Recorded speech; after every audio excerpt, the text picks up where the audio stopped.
हाँ? क्या हुआ? दीदी! उर्मिला, मानवी, श्रुति कृति, इस घड़ी में आशीष का कारण? दीदी, मिथिलेश ने शिव धनुष के समक्ष संकल्प लिया है और हमें आपको लेकर आने का आदेश दिया है।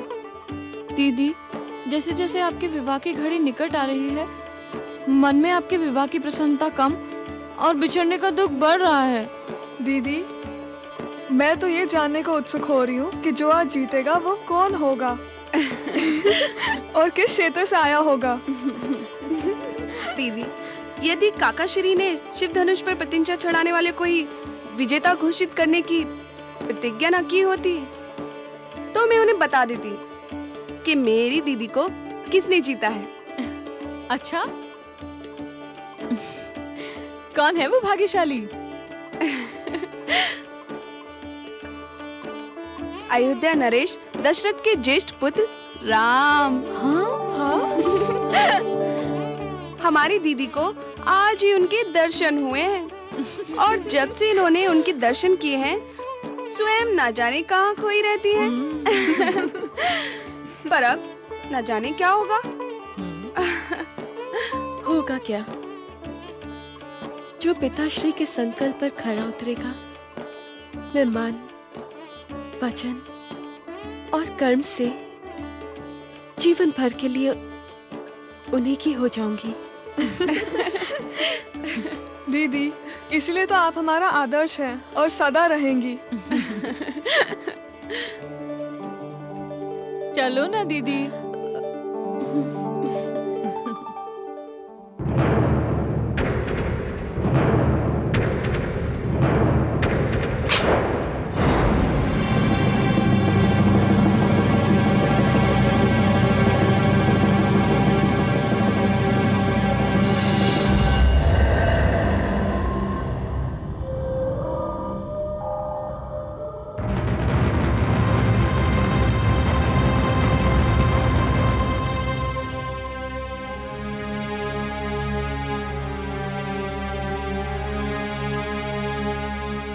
किसी अभियान पर जा रहे हैं लंकेश?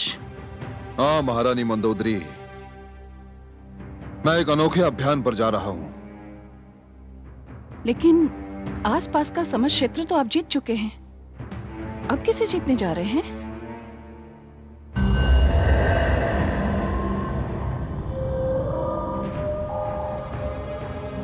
एक मानव पुत्री को। मानव पुत्री? हाँ महारानी मंदोदरी, आज मिथिला नरेश जनक की पुत्री सीता का स्वयंवर है और मैंने प्रण लिया है कि मैं सीता को जीतकर लंका लाऊंगा। नहीं लंकेश, ये विचार भी मन से निकालकर फेंक दीजिए। महारानी, यदि आप इसलिए सिहर उठी हैं कि सीता की लंका आ जाने से आपका पटरानी का पद छिन जाएगा, तो आप निश्चिंत रहें, ऐसा नहीं होगा। सीता के लंका आ जाने के उपरांत भी पटरानी आप ही रहेंगी। ईश्वर की सौगंध, मुझे अपना पद छिन जाने की तनिक भी चिंता नहीं। तो फिर क्यों रोककर मेरा समय नष्ट कर रही हैं आप महारानी मंदोदरी? आप भूल कर रहे हैं, आपने ब्रह्मा से वरदान मांगा था कि मानव के अतिरिक्त आपको कोई मार न सके। आपको तो मानव की छाया से भी दूर रहना चाहिए, क्योंकि मानव ही आपके विनाश का कारण बन सकता है। मेरा विनाश, लंकापति रावण का विनाश। ये आप किसकी बातों में आ गई हैं महारानी? मैंने तो वरदान लेने के लिए वो बात मान ली थी। सत्य तो यह है महारानी मंदोदरी कि मैंने स्वयं ब्रह्मा को छला था। आपने ब्रह्मा को छला था? हाँ, छला था महारानी, मैंने ब्रह्मा को छला था। तनिक सोचिए महारानी, जिस लंकापति रावण को, स्वर्गाधिपति रावण को देवता भी नहीं छू सकते, उसे साधारण मानव क्या मार सकेगा? नहीं मार सकता। रुकिए स्वामी। महारानी मंदोदरी, यदि आप मुझे हंसकर विदा नहीं कर सकती तो मेरा मार्ग रोकने का प्रयत्न भी न कीजिए।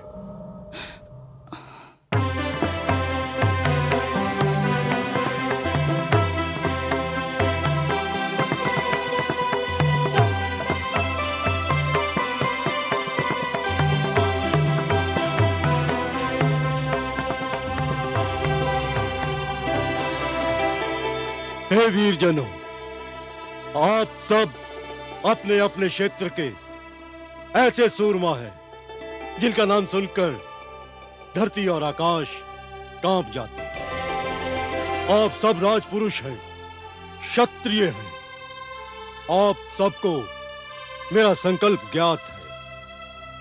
भगवान शिव के इस धनुष को उठाकर जो भी वीर इस पर प्रत्यंचा चढ़ाएगा वो ही मेरी सुपुत्री जानकी का अधिकारी होगा।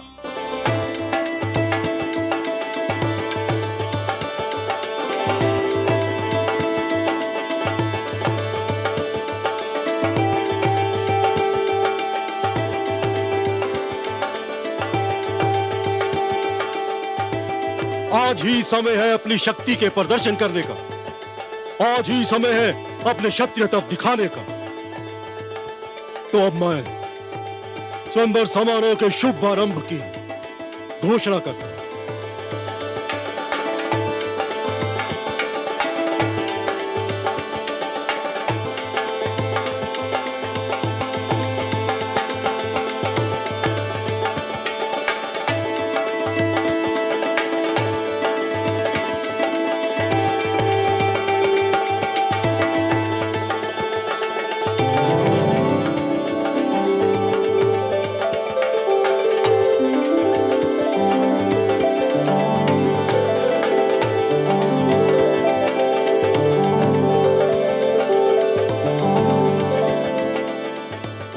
विदर्भ के राजकुमार वीरभद्र अपना शौर्य प्रकट करने आ रहे हैं। ठहर जाओ।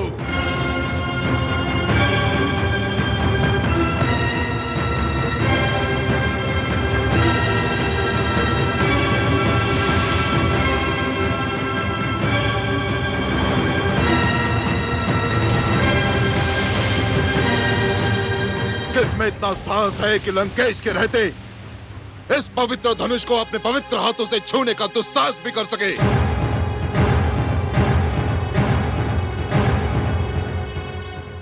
इस शिव धनुष को उठाने और इस पर प्रत्यंचा चढ़ाने का प्रथम और अंतिम अधिकार मात्र एकमात्र लंकापति कैकसी पुत्र रावण को है और किसी को नहीं। मानव की सभा में आकर मानवों का अपमान कर रहे हो लंकेश।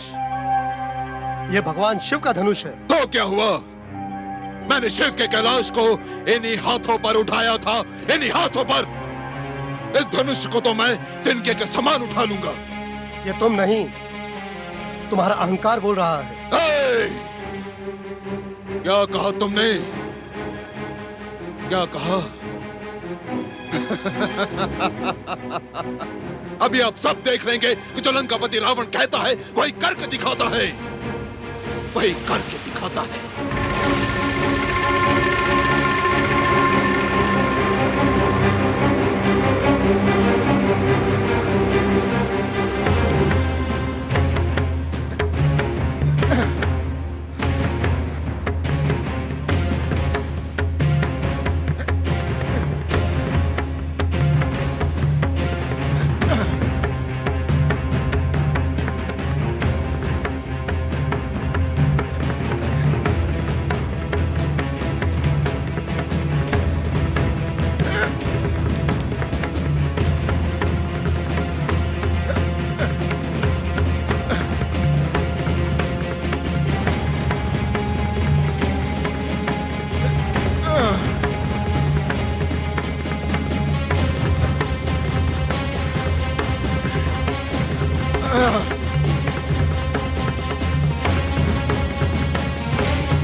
लंकापति रावण पर हंसने का तो साहस ना करो मूर्खो, अन्यथा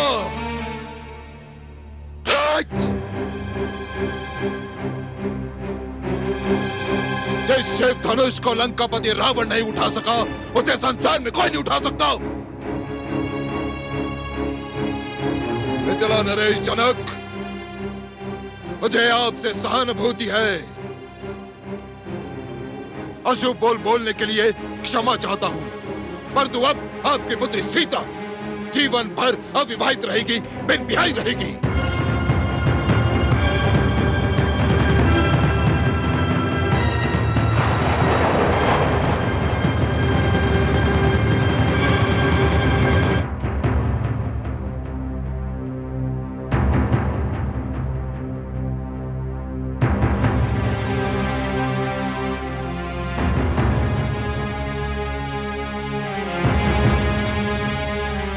कोई है जो इस अभिमानी के अशुभ बोल को असत्य कर दिखाए? आगे बढ़ो वीरों और सिद्ध कर दो कि इस देश में वीरों की कोई कमी नहीं।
क्या अनर्थ हो गया?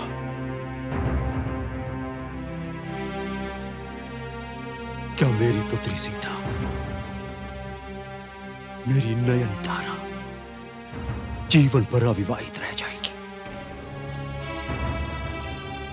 यदि मुझे ज्ञात होता तो मैं ये संकल्प ही न लेता।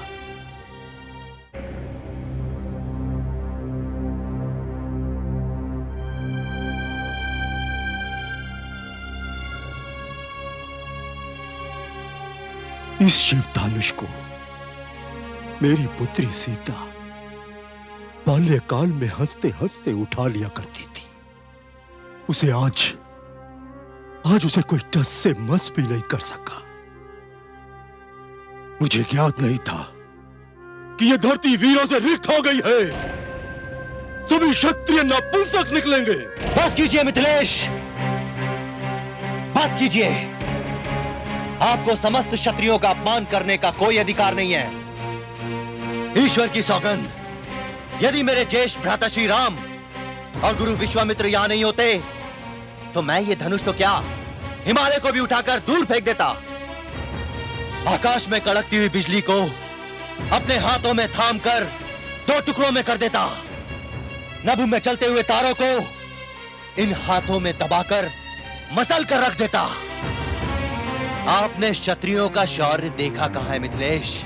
नहीं अनुज, मिथिलेश हमारे आदर योग्य हैं। उन्होंने जो कुछ कहा वो किसी को अपमानित करने के लिए नहीं, ये तो एक पिता की व्यथा है। क्षमा मिथिलेश।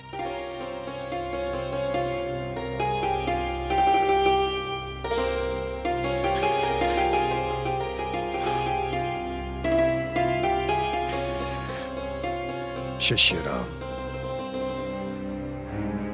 मेरे लिए मिथिलेश का दुख असहनीय हो रहा है। जाओ और महाराज जनक का संताप मिटा दो।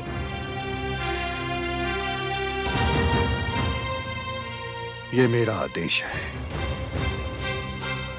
उठाओ धनुष और उसकी प्रत्यंचा चढ़ा दो। विजयी भव।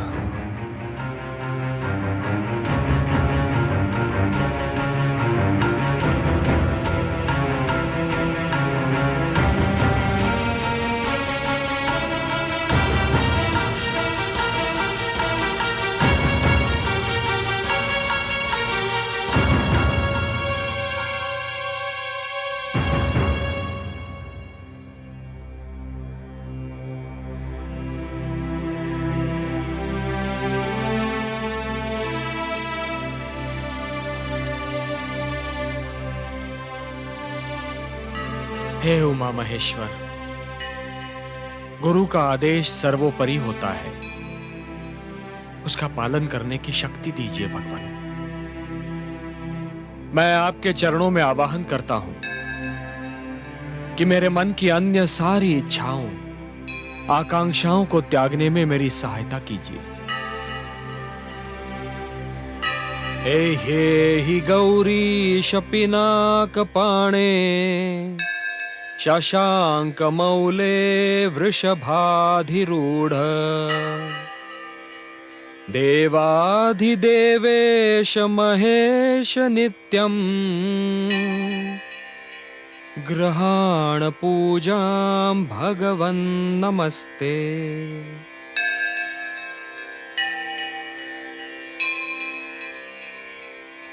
हे पिनाकिन, सुगंधी द्रव्य स्वीकार कीजिए।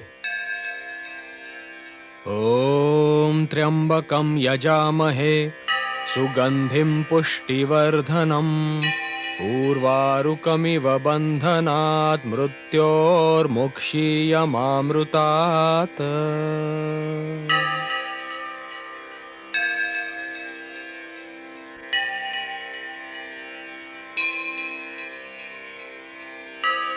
नीराजनं निर्मलदीप्तिमद्भिर्दीपाङ्कुरैरुज्ज्वलमुच्छ्रितैश्च घण्टानिनादेन समर्पयामि मृत्युञ्जयाय त्रिपुरान्तकाय।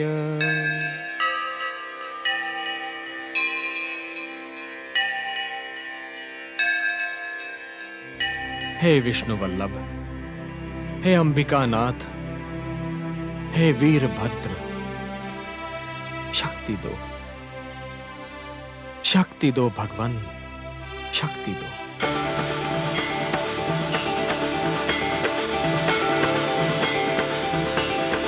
ओम नमः पार्वती पतये हर हर महादेव।